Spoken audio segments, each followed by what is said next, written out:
Hello दोस्तों, नमस्कार। मैं पीयूष अंगारी। बहुत दिनों के बाद हम वापस मिल रहे हैं मनी फर्स्ट के प्लेटफॉर्म पे और आज मैं आपसे ये चर्चा करना चाह रहा हूँ। जैसे कि सबको मालूम है कि मार्केट रोज वॉलेटाइल होते जा रहे हैं, रोज गिर रहे हैं और इस बीच निवेशक बहुत घबराए हुए हैं। कुछ निवेशक इस मार्केट से बाहर हो रहे हैं, वो सोच रहे हैं कि मार्केट और गिरेगा। तो मैं ये बता दूं कि जब भी गिर रहा हो मार्केट तो हमें घबराना नहीं है, पैनिक नहीं होना है।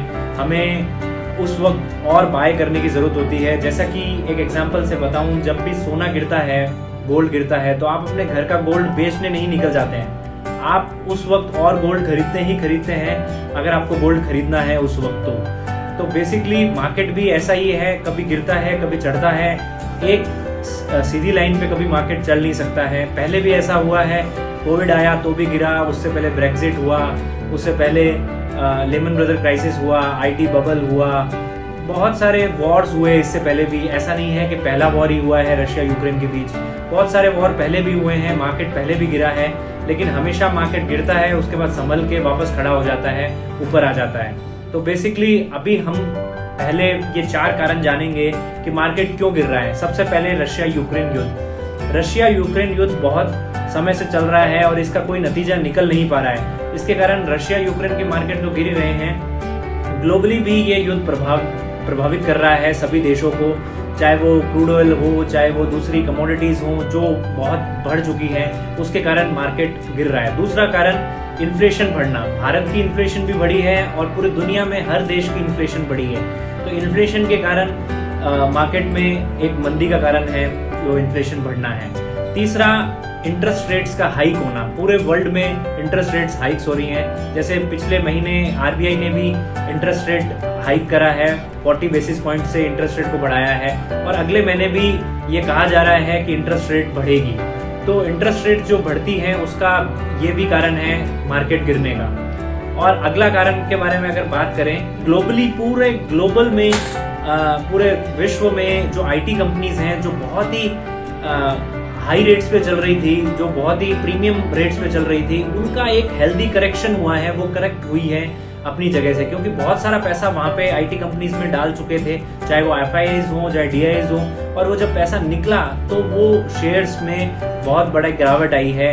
जैसे टीसीएस को देख लें, इन्फोसिस को देख लें, आईटी को देख लें, तो पूरा आईटी मार्केट गिरने के कारण भी हमारा पूरा सेंसेक्स और निफ्टी में फर्क आया है। तो बेसिकली ये 4 कारण है मार्केट गिरने के। हमने ये कारण समझे। अब हमें करना क्या चाहिए मार्केट गिरने पर? हमें पैनिक होना चाहिए, हमें होल्ड करना चाहिए, हमें एग्जिट हो जाना चाहिए शेयर मार्केट से?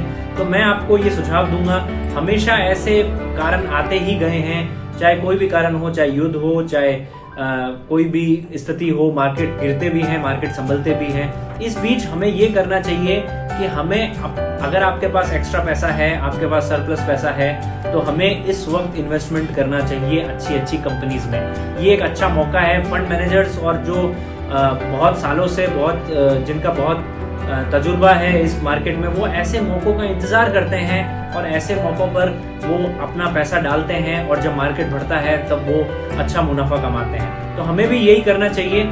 हमें ये नहीं करना चाहिए कि मार्केट डाउन हो गया है तो हताश होके हम अपना पैसा निकाल लें। हमें ये करना चाहिए कि कुछ पैसा इस वक्त इन्वेस्ट करें। अगर आप बिगनर हैं, अगर आपने अभी तक पैसा इन्वेस्ट नहीं किया है, तो आपके लिए बहुत अच्छा समय है कि आप इस वक्त अपना पैसा कुछ अच्छे शेयर्स में, ब्लू चिप शेयर्स में डालें।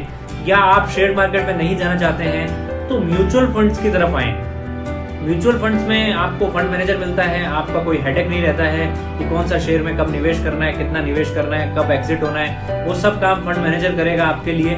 और फंड मैनेजर अपनी विजडम से, अपनी एक्सपीरियंस से आपका पैसा बहुत सारी कंपनीज में लगाएगा, जिससे कि आपका पैसा डाइवर्सिफाइड भी रहेगा और डाइवर्सिफिकेशन होने से रिस्क भी कम रहेगी।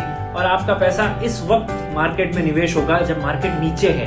जब मार्केट बढ़ेगा तो आप अच्छा मुनाफा कमा सकते हैं। जो भी लोग एसआईपी कर रहे हैं उन्हें एसआईपी स्टॉप नहीं करनी चाहिए। अगर आप एसआईपी स्टॉप कर रहे हैं इस वक्त तो आप बहुत बड़ी गलती कर रहे हैं। बहुत लोग मार्केट जब नीचे गिरता है तो अपनी एसआईपी स्टॉप कराने आ जाते हैं। हमारे पास भी बहुत लोग आते हैं कि हमारी एसआईपी स्टॉप करते हैं, अभी तो मार्केट नीचे गिर रहा है। लेकिन उनको मैं बता दूं कि ये वक्त एसआईपी स्टॉप करने का नहीं है। ये वक्त तो और निवेश करने का है। अगर आप SIP स्टॉप कर देंगे तो आपने बढ़े हुए पैसों में, बढ़े हुए मार्केट में आपने अपना निवेश कर चुके हैं। जब गिर रहा है मार्केट तो आप निवेश करने से चूक रहे हैं। और SIP एक ऐसा माध्यम है जो ऑटोमेटिकली नीचे के रेट्स में आपकी यूनिट्स बाय कर देगा। और अगर आपके पास सरप्लस है तो मैं ये कहना चाहूंगा कि यहाँ पे टॉपअप करें, 5,000 ही क्यों ना हो, 10,000 ही क्यों ना हो, यहाँ पे ज्यादा निवेश करें, जिससे कि आने वाले टाइम में जब मार्केट बढ़ेगा तो आपके जो NAV है वो बढ़ के आपकी यूनिट्स भी बढ़ जाएंगे और आपकी जो फंड वैल्यू है वो अच्छी बढ़ सकती है। तो ये मैं सभी निवेशकों से कहना चाहूंगा कि वक्त घबराने का नहीं है दोस्तों, ये वक्त अपने फाइनेंशियल एडवाइजर से मिलने का है। आपके पास अगर सरप्लस है तो आप सेक्टर वाइज, आप अपने रिस्क वाइज, आप अपने रिस्क प्रोफाइल वाइज पैसा डाइवर्सिफाइड कर सकते हैं और अच्छी जगह लगा सकते हैं और भविष्य में अच्छा मुनाफा कमा सकते हैं। Thank you.